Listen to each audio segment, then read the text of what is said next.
Bonjour à tous, c'est Laou sur Itinéraire d'un infirmier. Ayant travaillé de nuit pendant 3 ans en réanimation, je sais ce que c'est que le travail de nuit.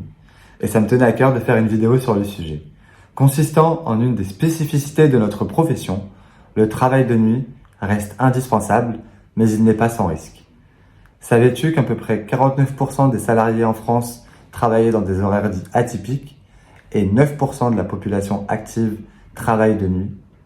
Mais quels impacts sur la santé et des conseils pour y faire face? C'est le thème de la vidéo d'aujourd'hui. N'hésite pas à rester jusqu'à la fin pour avoir tous mes conseils. Je considère le travail de nuit comme un peu comme une capuche pour le corps. En fait, là, si je la mets et qu'il pleut pas et que je suis chez moi, c'est pas son rôle et ça sert à rien. Et c'est inutile. Et le travail de nuit pour le corps, ça va être inutile, ça sert à rien. Et en plus, ça va le dégrader. Donc on va voir tout ça dans cette vidéo. On part sur la petite intro. C'est parti, à tout de suite.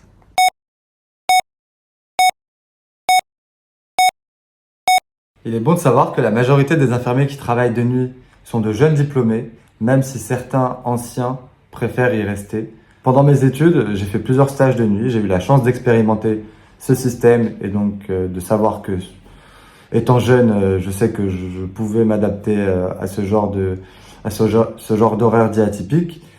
Mais il y a plein de stagiaires qui n'expérimentent pas ce mode d'exercice avant d'être diplômés. Et du coup, ils se retrouvent un peu à travailler de nuit sans savoir ce que cela peut engendrer sur la santé.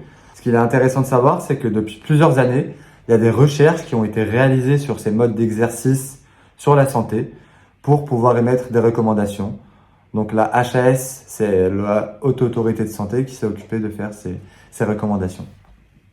Un rapport établi par l'Agence nationale de sécurité sanitaire de l'alimentation, de l'environnement et du travail en 2016 émet les effets avérés sur la somnolence, les troubles du sommeil, le syndrome métabolique dont l'excès de graisse abdominale, l'hypertension, les dyslipidémies, etc., ainsi que sur l'anxiété, la dépression, l'obésité, la prise de poids, le diabète de type 2, ainsi que les maladies coronariennes.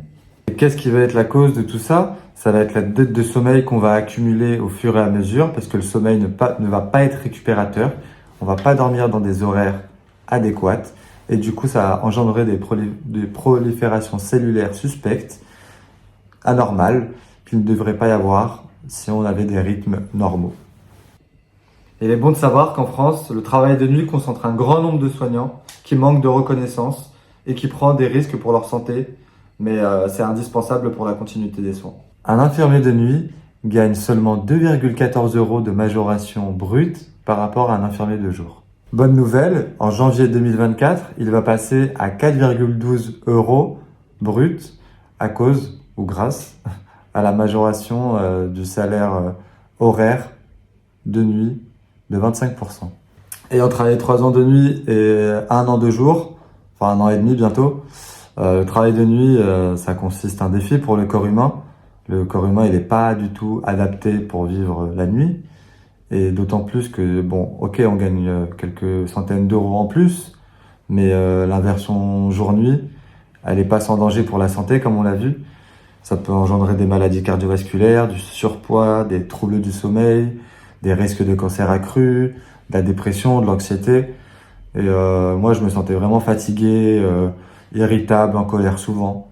Mais je vous dirai mon avis un peu plus tard. La principale plainte des soignants travaillant de nuit est la fatigue. Donc moi, ça a été mon principal facteur qui m'a fait passer 2 jours.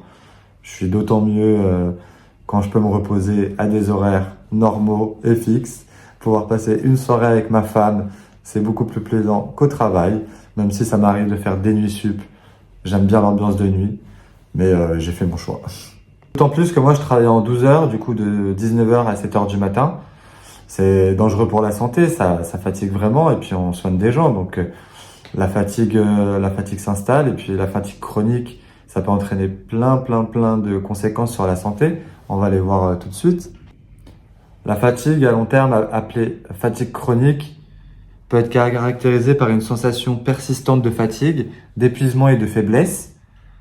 Elle peut s'accompagner de troubles du sommeil, de difficultés de concentration, de douleurs musculaires et articulaires, ainsi que de maux de tête fréquents. Il est essentiel de consulter un professionnel de la santé pour un diagnostic précis et des conseils adaptés. Les désavantages du travail de nuit, c'est que le travail de nuit, ça oblige sans cesse à devoir se recaler si on veut profiter de ses journées de repos. Et se recaler, c'est-à-dire avoir une courte nuit de sommeil pour pouvoir se rendormir tôt le lendemain, enfin le jour de travail. Et du coup, c'est un combat sans cesse entre le décalage horaire qu'on engendre et de devoir le récupérer après.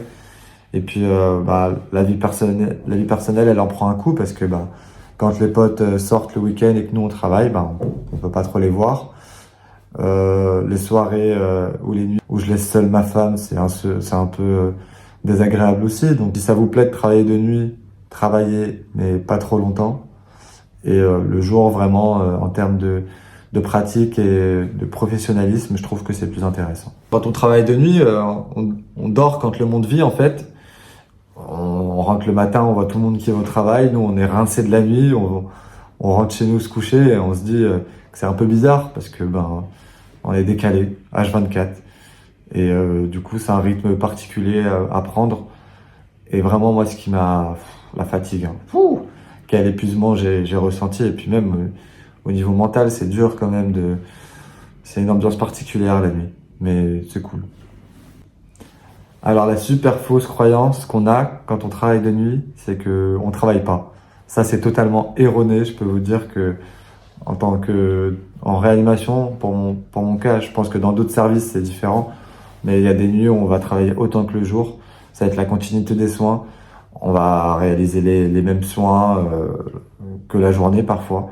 Donc non, c'est totalement faux. Mes avantages de la nuit, c'est que il y a moins de bruit, moins d'acteurs. On a plus le temps de voir ses patients, de les soigner vraiment, de prendre le temps de soigner vraiment. C'est vraiment un des avantages cruciaux de la nuit. Alors une petite solution contre le travail de nuit, c'est une micro-sieste de 15 à 20 minutes sur votre temps de travail si vous avez le temps. Vous demandez à vos collègues de surveiller et puis vous pouvez vous relayer. Sachez qu'au Japon, il y a 1 à 2 heures qu'il aurait accordé aux travailleurs de nuit pour pouvoir se reposer. Et ces 2 heures ou 1 heure de sommeil supplémentaire va leur permettre vraiment d'avoir des bénéfices sur la santé par rapport on l'a vu, aux désavantages sur la santé du travail de nuit. Alors c'est l'heure des recommandations pour ceux qui travaillent de nuit. Si toi t'en as d'autres, tu peux les mettre dans les commentaires à la fin de la vidéo. Si tu as des expériences de nuit, tu peux les partager avec moi. Donc il est important que chaque professionnel de santé connaisse et mette en œuvre les recommandations suivantes. Avoir une bonne connaissance de soi, de ses rythmes de sommeil, dormir au moins 7 heures sur 24 heures, même en fractionné. Essayez de dormir dans le noir, sans bruit. Et vous travaillez de nuit, augmentez l'intensité lumineuse. Limitez votre consommation de caféine 6 heures avant de dormir. Prendre 3 repas par jour. Faire des pauses, même si elles sont courtes. Veillez à récupérer les dettes de sommeil pour éviter les risques de désynchronisation, comme un décalage horaire. Développer des pratiques de respiration consciente comme la méditation ou la cohérence cardiaque. Pratiquer une activité physique régulière, même si c'est que de la marche. Favoriser les liens sociaux et familiaux. On se dit à bientôt pour d'autres vidéos et je te dis ciao et prends soin de toi.